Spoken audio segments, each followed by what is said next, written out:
Hey everyone, Luke here with another video. In today's video, I'm going to talk about why I personally haven't came out with a official phone flipping store yet and why I think having a physical location is actually a disadvantage to working out of a home.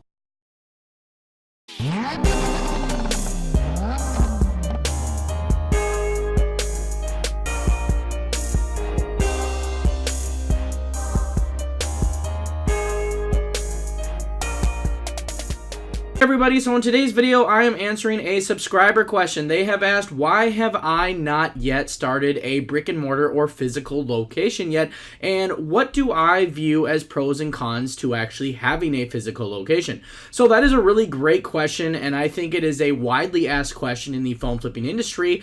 And amongst these groups, a lot of people wonder, is it better to operate out of a home office? Is it better to operate out of a physical brick and mortar location? So a few big pros right off the bat of working out of a home office, which puts you at a disadvantage when you have a brick and mortar store, is one of the biggest things, in my opinion, is the fact that when you have a home office, you are able to leave whenever you want. You don't have to sit at home in your office and wait on customers, and you don't have to worry about going to meet a customer and having somebody walk in and you miss a customer, or let's just say maybe you're going to a phone meetup, and since you're going to be leaving for say 20-30 minutes, you don't have to put your sign up that says, hey, sorry, we're closed, or hey, sorry, we'll be back in 30 minutes, and lock your doors out.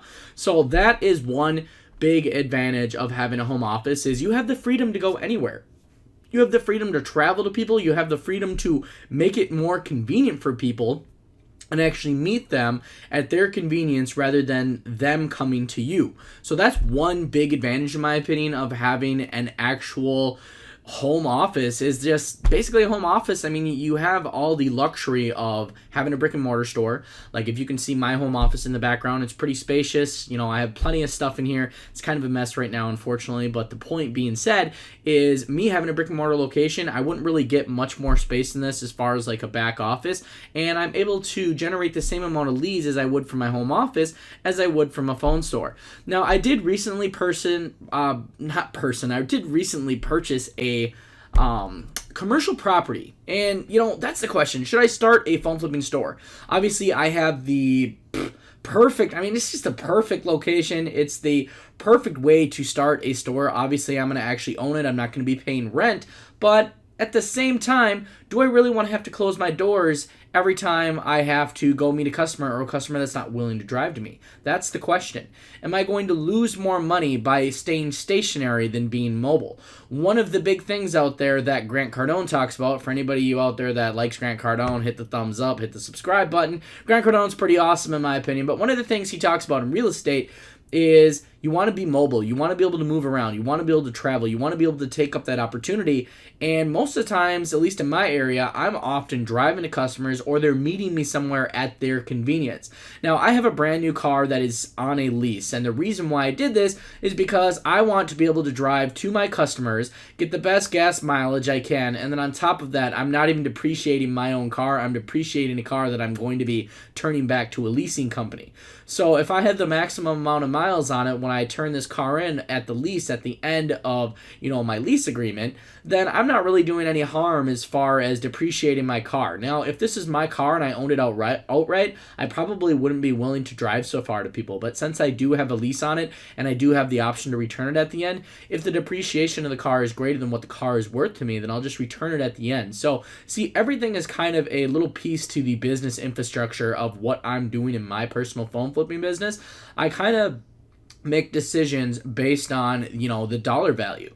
So if me driving to a customer an hour away and I didn't have a leased vehicle was going to depreciate my car, and I wasn't going to make very much money, then I probably wouldn't do it. But since I have a lease, as long as I'm not going over my mileage limits each month or each year, I have no reason not to drive 40-50 miles one way, as long as I'm going to make $200-$300, because of the fact that I'm not really depreciating anything that I'm using besides the fact that I'm using gas. So as long as I'm making $300 for an hour trip there and back, what's the big deal?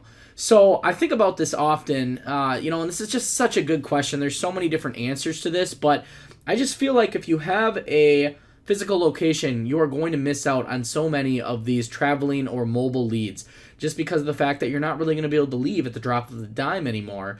And on top of that, everybody, obviously most people don't have an ideal situation like myself. Not everybody's going to be able to go out there and buy a commercial property and be able to actually start their own phone flipping store.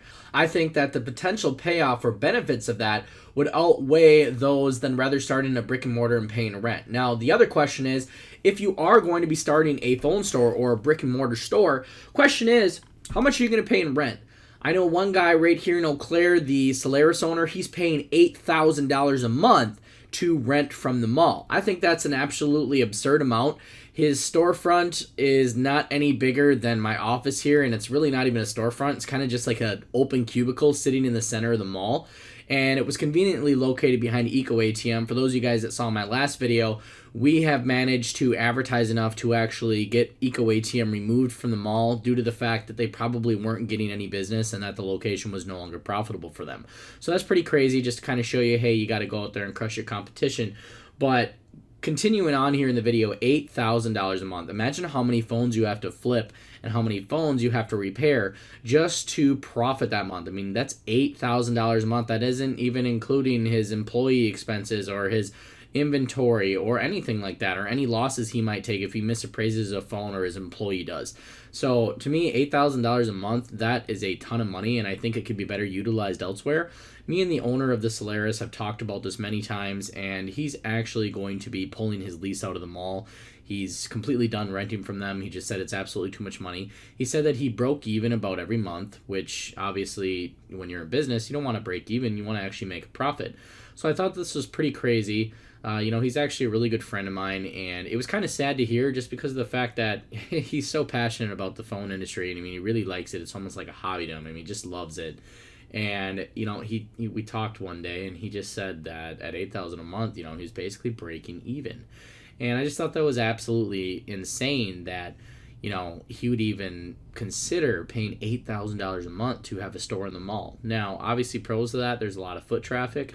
It's crazy that he broke even at that price, but at the same time, that's not what we're in business to do. In business, we need to thrive, we need to profit. So just from a few examples that I've seen myself, I truly feel that having a home office puts you at a bigger advantage than, starting your own store. Now, the only thing that is really appealing to me about a store is the fact that if I set a store up and I train employees correctly, I can then leverage my time by having people do deals without me being there, and then I can continue doing deals out of my home office and still manage the phone store without being there full time. That also gives me the option in the future to open another phone store or buy another commercial property, start another phone store, set it up with employees, get it running, get it going good, and then once again go home, generate additional leads through my home office while both of my business locations do deals also. So essentially I can do deals at all three locations, my home office or wherever I meet up, my two phone flipping locations, and do the deals all at the same time. So it's like being all three places at the same time without actually being there, but I'm getting the money or the credit for being there, at all three deals. So that's the big advantage to me. I think that having a brick and mortar store, I think that can help you scale. However, a lot of people are scaling online. A lot of people are reaching out to people. A lot of people are becoming direct buyers. Even if they're making $10 to $30 a phone, they are scaling by volume. So that's kind of the same concept, I guess, with a brick and mortar store. But when you're in your home office, you get to have that as a tax deduction at the end of the year. So it doesn't really cost you anything. And on top of that, if you have a home with an extra room anyways, you've kind of already got it. You don't have to sign a lease agreement. You don't have to abide by any lease contract. You're free to go whenever you want. You're able to travel, you're able to meet people. So in my opinion, just to answer kind of the subscriber question and this question out there in the phone flipping industry, I truly 100% think, all things considered, I think having a home office puts you at a much higher advantage than somebody who has a store. Unless you are planning on buying a store, scaling it up, all the numbers make sense, and then you are planning on starting another one and trying to basically develop an infrastructure or kind of dominate the local market by having more than one store. I also truly think that if you are going to have a store, you do need to get involved with repairs. I don't think that you can survive solely on buying and reselling smartphones when you have a brick and mortar store and you have a mortgage payment, or you have, an office payment, whatever you want to call it. But if you have a mortgage payment and you're already working out of your home office, etc., well, it shouldn't be that hard.